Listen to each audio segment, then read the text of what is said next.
Okay, today I'm going to be replacing the water pump on my 1926 Model T Ford Touring, which is the one behind my Model T truck right there. So I've done this once before, but I don't like how the water pump is on it. I'd rather have what Henry Ford originally put on the car, which was actually no water pump. It was just a pipe like this. Sorry, I'm holding a bajillion things. And it was a thingy like this that attached to the side of the engine with a gasket. And then the hoses would connect on either side, so there was no water pump.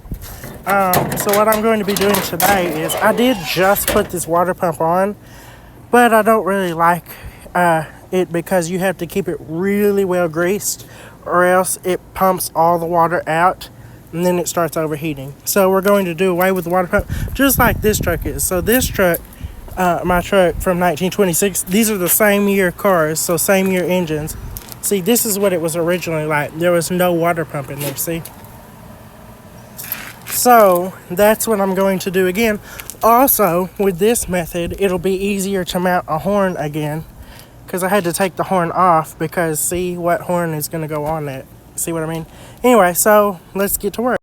Okay, first we're going to loosen these screws right here on these little rubber hoses. And then we're going to take these rubber hoses off. I might try to drain the radiator through that little petcock valve right there. Let me wipe my phone, it's blurry. But anyway, that usually gets clogged with rust. But let's see what we can do. Let's turn that. Yeah, it's clogged, all right. Come on, maybe if I tap it. Okay, let's tap it and hopefully... There it goes, a little better. Okay, I need a wire to stick up through there, I guess. Okay, I got it. And the coolant I'm using is just water, so it's fine. And that's fine for this type of car. This isn't a pressurized system, so anyway. So the reason these work without water pumps, Henry Ford designed it that way.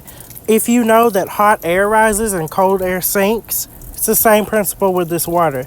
The hot water rises to the top, and then the cold water goes into the bottom and it pulls it with a siphoning method or siphoning system because of the heat difference through the engine and circulates it, and the fan puts off the heat. It's like a heat sink basically on a circuit.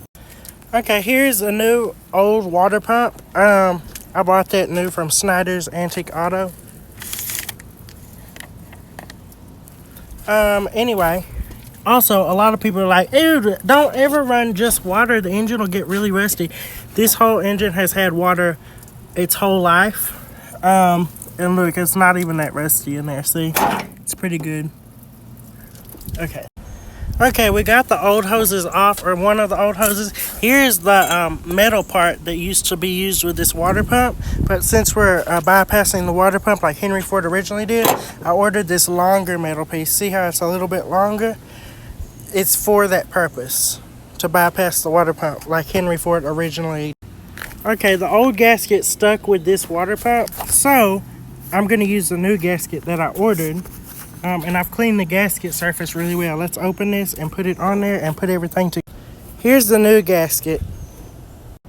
Okay, let's put the gasket on, then this metal piece. Then we'll use the new screws to mount it, or the new bolts. Okay, this is exactly how it'll go on the engine, just like this.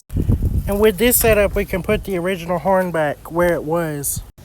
Okay, the horn is mounted, and so is the little hose attachment thingy-mabob. Forgot what that's called for a second. The water inlet, I remembered. Okay, the hoses are in place. Now we just gotta clamp that. We gotta put the clamp screw through there and the little nut, and then we're good to go. Okay, everything is assembled. The horn isn't wired yet though, but let's fill the radiator with water and put the new fan belt on, and then we'll run it and see what the temperature is. I'm gonna put the motometer from that car on here, and we'll. So while I was working on my Model T, the UPS man drove up and they delivered this. One of my fans sent me this radium painted alarm clock. The dials are painted with radium paint and it still glows in the dark. Let me flip the camera. You can see it trying to glow right now. And this is in the broad daylight.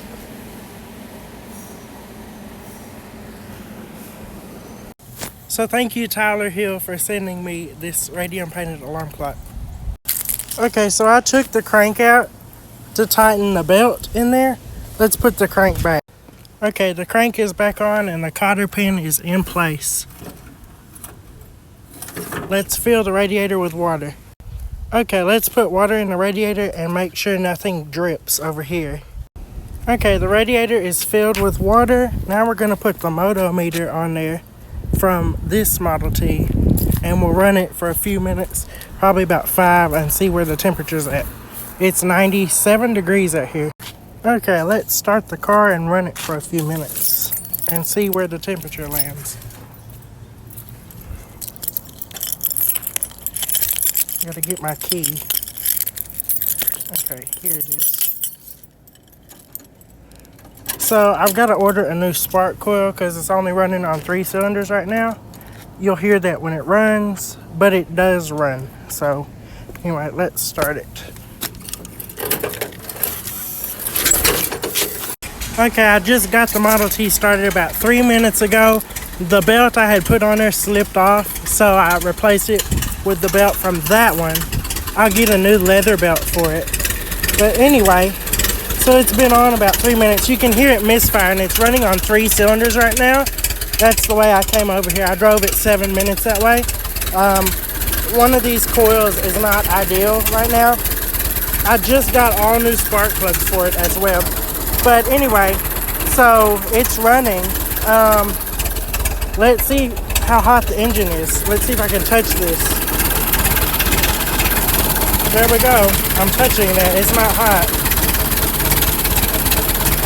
I'm bleeding from ramming screwdrivers into my fingers and stuff working on this. But it's not hot at all. And it's been running a good minute. Let's open the throttle and run it that way for a minute.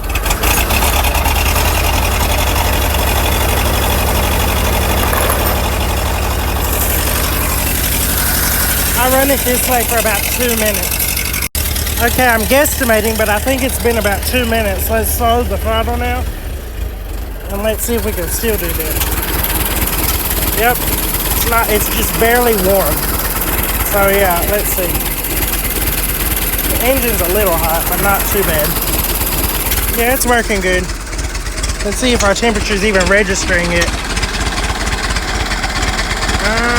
No, it's not even hot enough to register yet. I'll say it works good. Okay, I've turned the car off just now.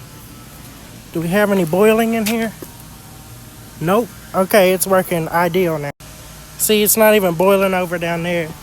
There's no steam down there or anything. This is what it was designed for.